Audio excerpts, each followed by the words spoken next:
Ma'am, Tamil Nadu politics is becoming so much dramatic. Now the whole world, not only India, the whole world is watching towards here. Madam Sasikala is taking all the chances to become Chief Minister. It would have happened today itself, but it's just because of the governor, it's not happened. I have already recorded my statement saying it is a very sad day for Tamil Nadu. I will definitely give you a translation in Tamil as well. Let me just finish. I said it's a very sad day.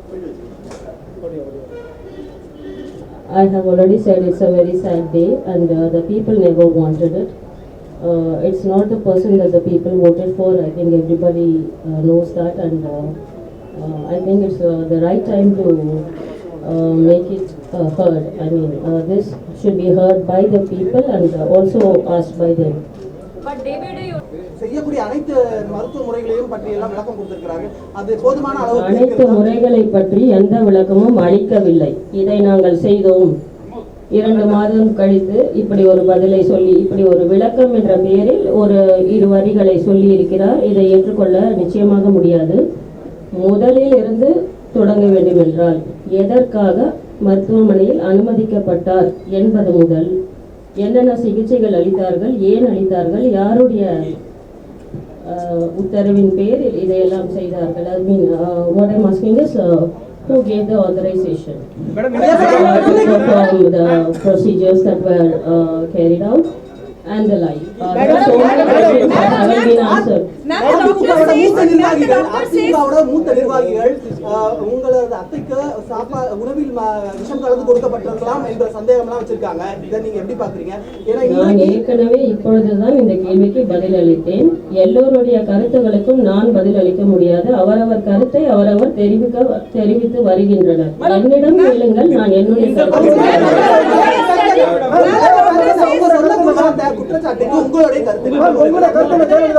முதலில் நான் விளக்கத்தை கேட்டு வந்தேன். ஆரம்பத்திலேயே நான் விளக்கத்தை கேட்டு வந்தேன். இப்பொழுது திடீரென்று வந்து நான் கேட்கவில்லை. இதையெல்லாம் ஆரம்பித்த காலத்திலேயே, உரிய காலத்திலேயே என்ன சிகிச்சை அளிக்கப்பட்டது, ஏன் இதெல்லாம் அளிக்கப்பட்டது என்பதை நான் கேட்டுதான் வருகிறேன். அதற்கு முதலில் பதில் வேண்டும்.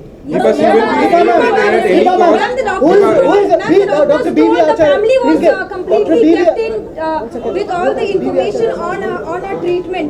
Did the doctors really got in touch with you as far as her treatment is concerned? No one got in touch with me, and I was always kept out.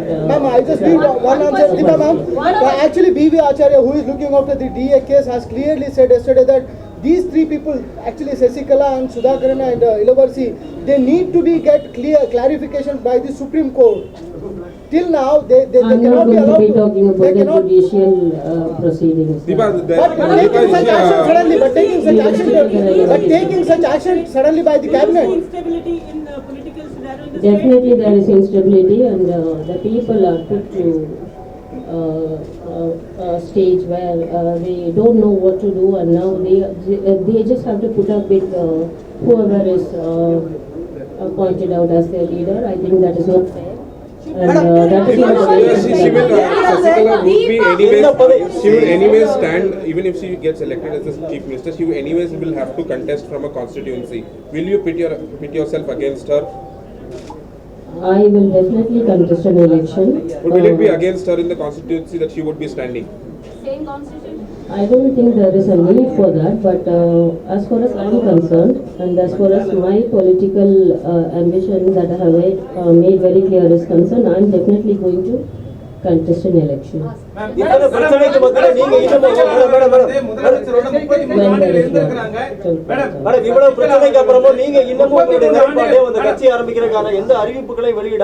மீண்டும் உங்களுக்கு சொல்கிறேன், 24ஆம் தேதி என்னுடைய அறிவிப்பை நான் தெரிவிக்கிறேன். சசிகலா அவர்கள் வந்து 33 ஆண்டுகள் அவர் கூட இருந்திருக்காங்க. அதனால அவங்க முதலமைச்சர் ஆவதற்கான வாய்ப்புகள் இருக்குன்னு சொல்லி கட்சிக்குள்ள இருக்குது. முதலமைச்சர் ஆவதற்கும் முதலமைச்சர் ஆவதற்கும் 33 ஆண்டுகள் இருந்தேன், 43 ஆண்டுகள் இருந்தேன் என்பதற்கெல்லாம் எந்த சம்பந்தமும் இருப்பதாக எனக்கு தெரியவில்லை. தீபா அவர்கள் இதுவரைக்கும் தமிழகத்திற்காக என்ன செஞ்சிருக்காங்க? நீங்கள் எப்படி வேண்டுமானாலும் அதை எடுத்துக்கொள்ளலாம். அதாவது ஏதாவது செய்ய வேண்டும் என்பதற்காக தான் இந்த முயற்சியில் நான் என்னை ஈடுபடுத்தி உள்ளேன். இதுவரையில் நான் என்ன செய்தேன், என்ற கேள்விக்கெல்லாம் என்னிடம் பதில் இல்லை. தீபாவளி பின்னணியிலிருந்து பாஜக நீங்கள் சந்தர்ப்பத்தை அழைத்து பாருங்கள், அப்பொழுது உங்களுக்கு புரியும். மேடம், தீபாவளிய பின்னணியில பாஜக வந்து இயக்குவதாக Chief Minister, especially in RT Nagar constituency. What do you have to say about that? And there is also a talk about how Shashikala does not have the experience to be the Chief Minister, and the same is being said about you too. So what do you have to say about this? And the criticism for her applies to you as well. I'm open to all criticism, but I think it is too premature to be talking about this. Unless I'm given the opportunity to serve the people, how can I say I can do this or I cannot do that? But you never That is came yet to, be but seen. you never came to That the is main yet to be screen. seen. But you never came to the main screen before. People are coming to know Deepa now. It is because the people want me. I'm here today, and I made it very clear from the first day. Madam நீங்க எம்ஜிஆர் பிறந்த நாள் அன்னைக்கு ஒரு முக்கிய முடிவு அறிவிக்கப்படும் சொல்லியிருந்தீங்க. அன்னைக்கு அறிவிக்காம இப்ப 24ஆம் தேதி அறிவிக்கப்படும் சொல்றீங்க. அன்னைக்கு கட்சி தொடங்குவதற்கான அறிவிப்பு இருக்குமா? அந்த அறிவிப்பு எது மாதிரியான அறிவிப்பாக இருக்கு? அதை தயவு செய்து இப்பொழுதே நீங்கள் மீண்டும் மீண்டும் கேட்க வேண்டாம். அந்த ஒரு நாளை மட்டும் எனக்கு விட்டுக் கொடுங்கள். I said as a landmark day, as a tribute to her. அதாவது நான் இப்பொழுது இந்த சூழ்நிலையில் வந்திருப்பதற்கு காரணமே என்னுடைய அத்தை புரட்சி தலைவி டாக்டர் ஜெயலலிதா அம்மா அவர்கள் தான். வேற எந்த காரணமுமே கிடையாது. என்னுடைய தனிப்பட்ட காரணங்கள் எதுவும் எனக்கு கிடையாது. அவர்களை தொடர்ந்து அவர் விட்டு சென்ற பணிகளை நான் செய்ய வேண்டும் என்ற கோரிக்கையை மக்களும் அனைத்து இந்திய அண்ணா திமுகவின் தொண்டர்களும் முன்வைத்தனர். மேடம், சசிகலா பதவி ஏற்கக்கூடிய சூழ்நிலையில நேற்றைக்கு ரிச்சர்ட் பின்னனுடைய அந்த பத்திரிகையாளர் சந்திப்பு அவசியமானதா? எதன் காரணமாக ரிச்சர்ட் முற்றிலும் தேவையற்றது. இதை இப்பொழுது இந்த நிலையில் சொல்வதற்கு பதிலாக முன்னதாகவே சொல்லியிருக்கலாம். இது ஒரு அரசியலா பாக்குறீங்களா நீங்க? இது அரசியல் மட்டும் கிடையாது. அதாவது இன்றோ நாளையோ நடந்து ஏறக்கூடிய அந்த நிகழ்ச்சியின் முன்னோடியாக யாரும் எதையும் கேட்டுவிடக்கூடாது என்பதற்காக ஒரு முன் எச்சரிக்கையாக இப்படி ஒரு அறிக்கையை வெளியிட்டிருக்கிறார். இது என்னுடைய கருத்து. எந்த பதவியும் வேண்டாம் தான் போயஸ் கார்டனுக்குள்ள மறுபடியும் போனாங்க, எழுதி கொடுத்துட்டு. இப்போ அடுத்தடுத்த பதவிகளை வந்து கைப்பற்றுறது எப்படி இருக்கு? உண்மைக்கு புறம்பாக நடந்து கொள்கிறார்கள் என்பதற்கு வேற எந்த ஆதாரமுமே தேவையில்லை. இது மட்டுமே போதுமானது. முதலமைச்சர் பன்னீர்செல்வம் மிரட்டப்பட்டிருப்பாரா? அவர் வந்து ராஜினாமா பண்ணுவதற்கான என்ன காரணம்? அவர் ஏதோ தனியாக காரணம் இருக்கிறது என்று சொல்லியிருக்கிறார். அதை பற்றி எனக்கு தெரியும். குடும்பத்தாரிடம் எதுவும் சொல்லல, ஆனா பில்லு மட்டும் 5.5 கோடி ரூபாய் குடும்பத்தாரிடம் கொடுக்கப்பட்டதுன்னு சொல்லியிருக்காங்க. அந்த குடும்பத்தார் யார் என்று எனக்கு சரியாக புரியவில்லை. பேசியிருக்காங்களா? இதுவரையில் யாரும் என்னுடன் பேசவில்லை. மீண்டும் நான் நினைவுபடுத்த விரும்புகிறேன். Okay. Doctor said that The doctor said from the day one when I was standing in front of the hospital and I was asking for the administration to give me the details of the treatment or to let me inside. I was denied. I was not denied right away, but a step-by-step process. Like I was denied. First I was made to wait. Then I was made to go back, and things like that kept happening. So they never got in touch with me and always kept me in touch out. So you think they made false statement? Doctor said it's not true. I could not say it is a false statement, but it is something which has been said in a hurry now to end any kind of questioning that could arise. Are you saying that the yesterday's press conference the one thing the doctor said was that they informed the family before pulling the plug?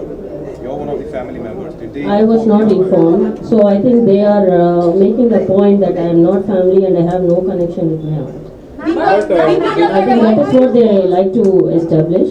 Which is not true, because everyone knows who I am and everyone knows that immediate family, and that is not right. I don't agree.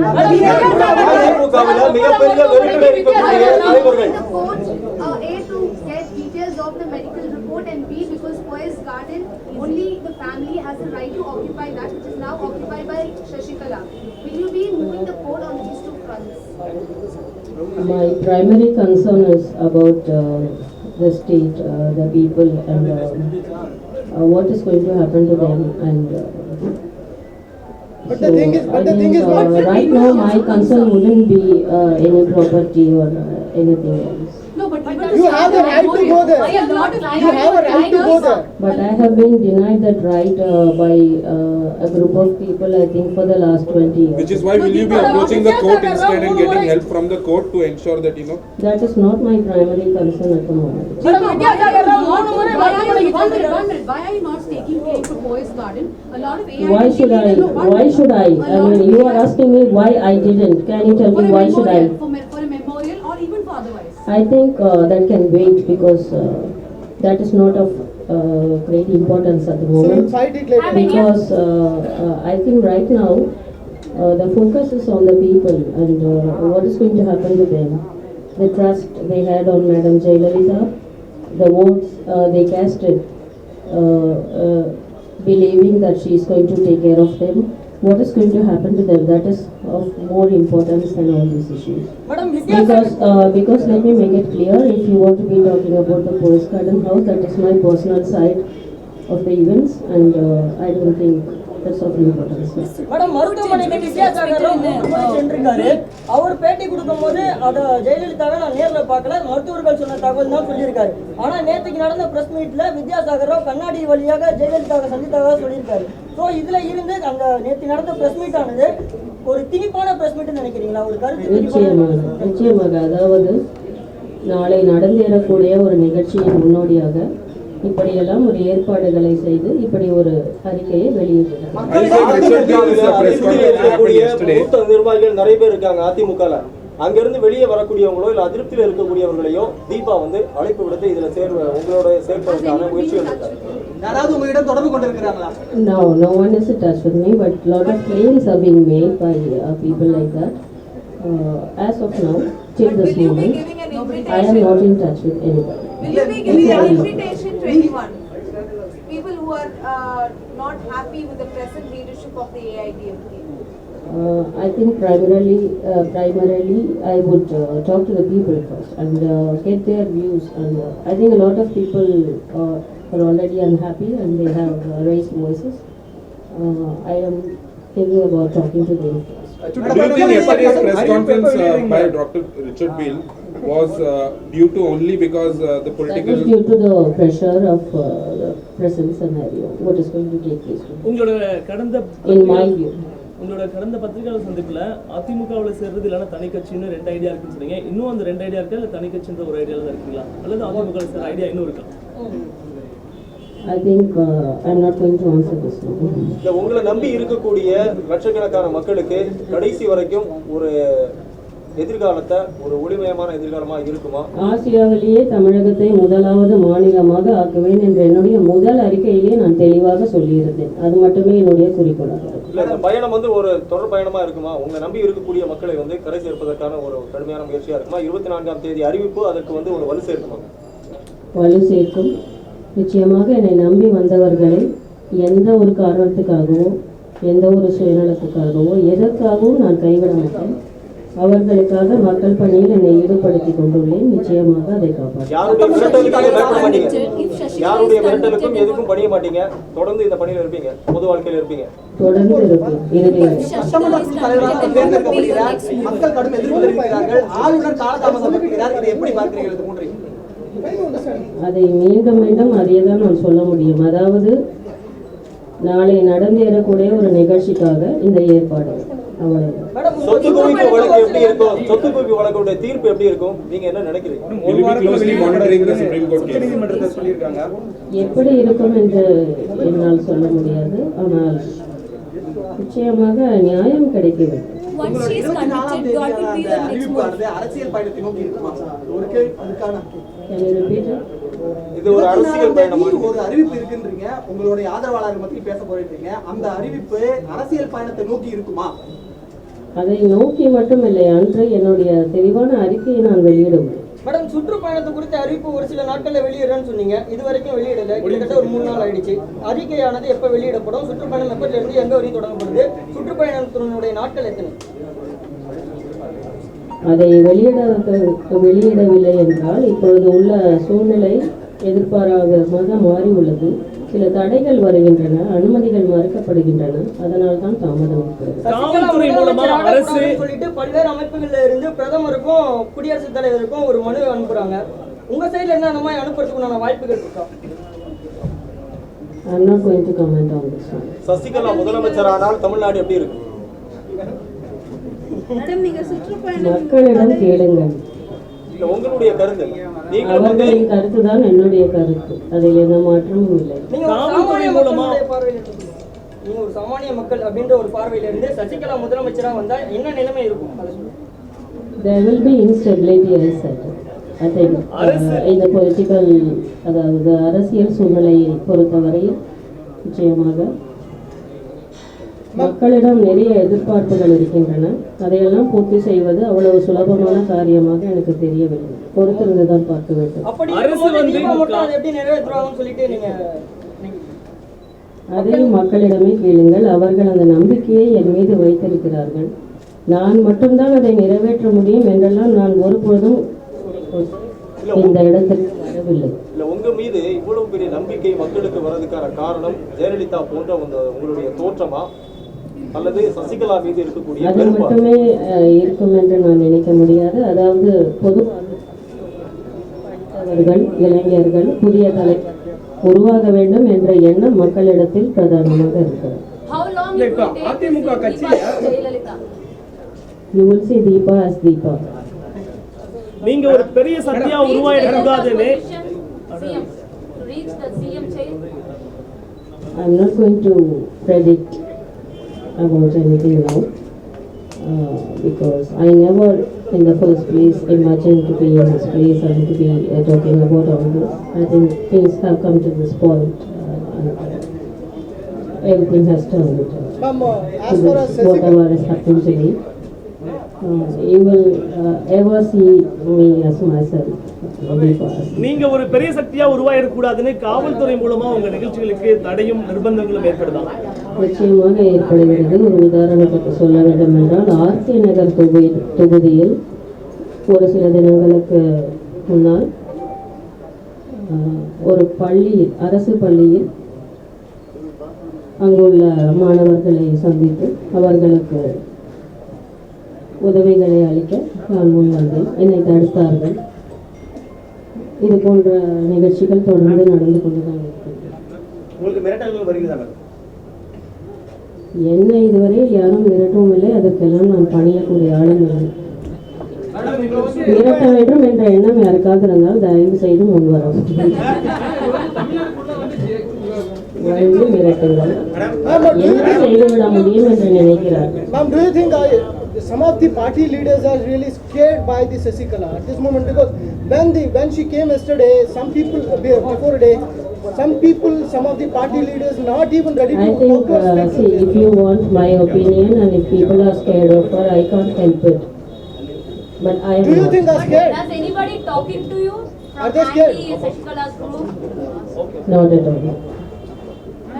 But again, because someone raised the question, like if they are trying to threaten me or something, please, you are most welcome and I don't mind that.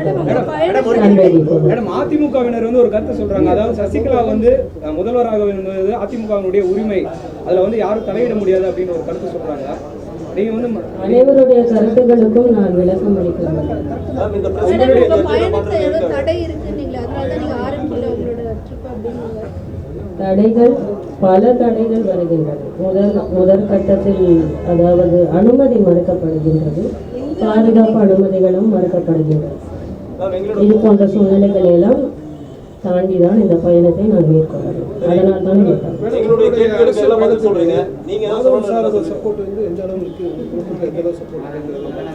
என்னுடைய குடும்பத்தினர், என்னுடைய நண்பர்கள், என்னுடைய